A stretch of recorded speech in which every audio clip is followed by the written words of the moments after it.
right, black and white sports supporters, we're going to talk about P. Diddy and Jelly Roll. Now, Jelly Roll has came out and made some comments about P. Diddy and what he did when he got the opportunity to meet the Hip Hop Mogul, who is currently in a world of trouble. In a world of trouble over these human trafficking allegations. I was even reading part of this article that we'll get to where it mentions these parties. Guys, I literally read an article a few minutes ago where Luther Campbell, Uncle Luke Skywalker's the leader of the 2 Live crew, which used to famously have women dancing naked in cages. I've seen 2 Live crew in concert. That's how old I am. But the point is, he said if he had a function to go to that P. Diddy was at, he left early because he didn't want it to get weird.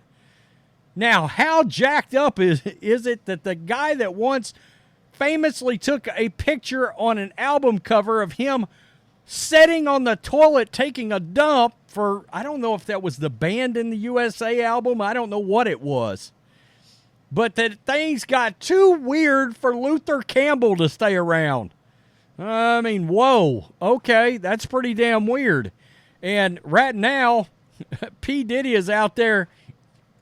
He's gallivanting around Miami, working hard to protect his image.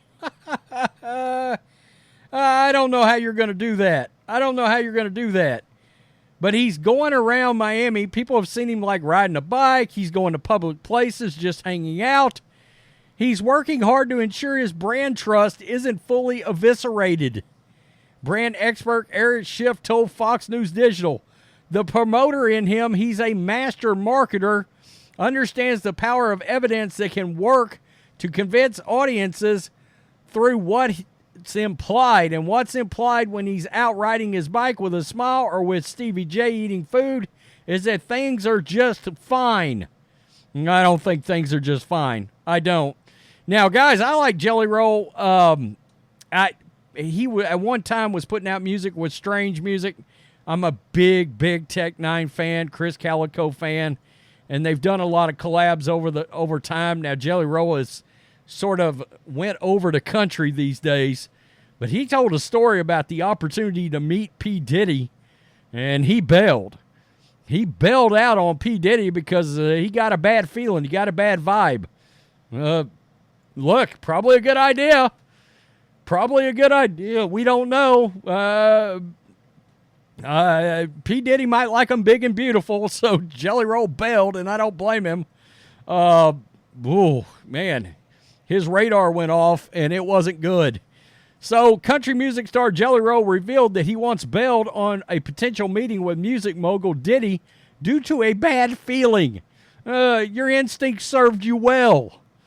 Speaking with Tana Mangu on the Cancel podcast, never heard of it. Maybe it's good. Jelly Roll said that he had an opportunity to meet Diddy when the two were guests on Jimmy Kimmel. Quote, I will tell this story and I'll probably get in trouble for it. I'm not harping on it because it's a hot topic, but I did Kimmel the day that Diddy did Kimmel. This is the first time in my career ever where they said, quote, do you want to meet such and such? And I said, yeah. And I started walking that way. And as I was getting down the hallway, this is a true story, I said, nah, and went and got back in the car. That's interesting. Jelly Roll said he got nervous about meeting him after he cracked a joke about Diddy orchestrating the killing of Tupac. A rumor that has never been confirmed. All right, guys, it's a rumor that's never been confirmed, but I got to tell you, it's heavily speculated, let's put it that way. All right, me being an old hip-hop head, I remember back when all of that was going on and going down, and I got to tell you, I mean, there were people around there that was trying to take some credit, and of course, Tupac's actual murder, I think they actually got him not too long ago, but nobody knows what any connections are. I mean, hell, Hammer put out a hit on MC Search from third base because he didn't like a diss. in one of their songs. Quote, I don't know what it was, and I made a joke at first. I was like, who don't want to meet the guy that killed Tupac? He said that out loud, Jelly Roll said. Nobody thought it was funny. Uh-oh. So I was like, oh, that's a bomb. Maybe I shouldn't go do this anyway. So I was already skeptical because I thought I had a funny one. They didn't think it was funny. When we were walking, I was like, I don't know. Very seldom do things rub me in a way where I was like, I don't even know if that's a picture I want, he added. I ended up with pictures with people that I don't want to be with. Yeah, you got to think about that. In March, Homeland Security officials raided the Mogul's residencies in connection to a sex trafficking investigation. The raid occurred at the Music Mogul's mansion in Holmby Hills neighborhood. Diddy has denied all wrongdoing, said in a statement through his lawyer that raids were, quote, a gross overuse of military-level force. He also had not been charged with a crime. Don't a lot of these rappers and these, well, I guess these Hollywood elites and these celebrities, don't they have armed guards and such? Why wouldn't they come in with full force? I mean, think about that.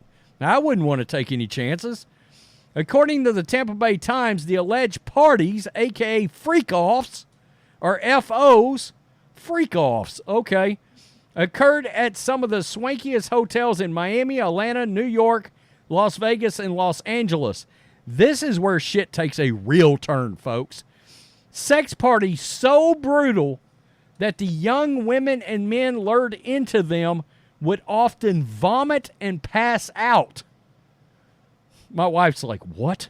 From being drugged, beaten, and raped, sometimes for hours on end. The outlet described them. Holy crap. Combs allegedly filmed these freak-offs and even, quote, directed his staff to change the lighting or bedding to better display the women and men who performed for him sexually. Holy crap. This guy's in a lot of trouble. Diddy has not been charged with a crime and has denied all wrongdoing. Quote, yesterday there was a gross overuse of military force as search warrants were executed at Mr. Holmes' residences. And they go on to talk about, there was baby's mama, somebody, blah, blah, blah, came out with a video, and she was ranting and raving about the force that was used. But again, these rappers come armed. I mean, I think everybody at this point knows that. So, really, law enforcement's not supposed to come in strapped? After what I just read? Nah. Roll it in. Kicking down doors in full SWAT team regalia, for crying out loud. Wow. Wow. So, Jelly Roll, you know, he's come out as like he's really preaching Christianity these days and some other things. Like I said, he used to perform with Tech Nine quite a bit. I'm a big Tech Nine guy. Everybody on that Strange Music label I used to be a big fan of. And it's interesting to see his transition kind of in the same way that Kid Rock transitioned out of hip-hop over into country. And, you know, Kid Rock had a lot of success as a rapper. People forget that as a rap rock guy. I mean, that album that had American Badass and all that was a massive, massive record. You know? I mean, The Undertaker used that as a theme song for the WWE for a couple of years. But anyway, that's neither here nor there. This transition for a lot of these guys goes well. But I will say this. I think we've all been in that position where alarm bells start going off in our head that this is a bad idea.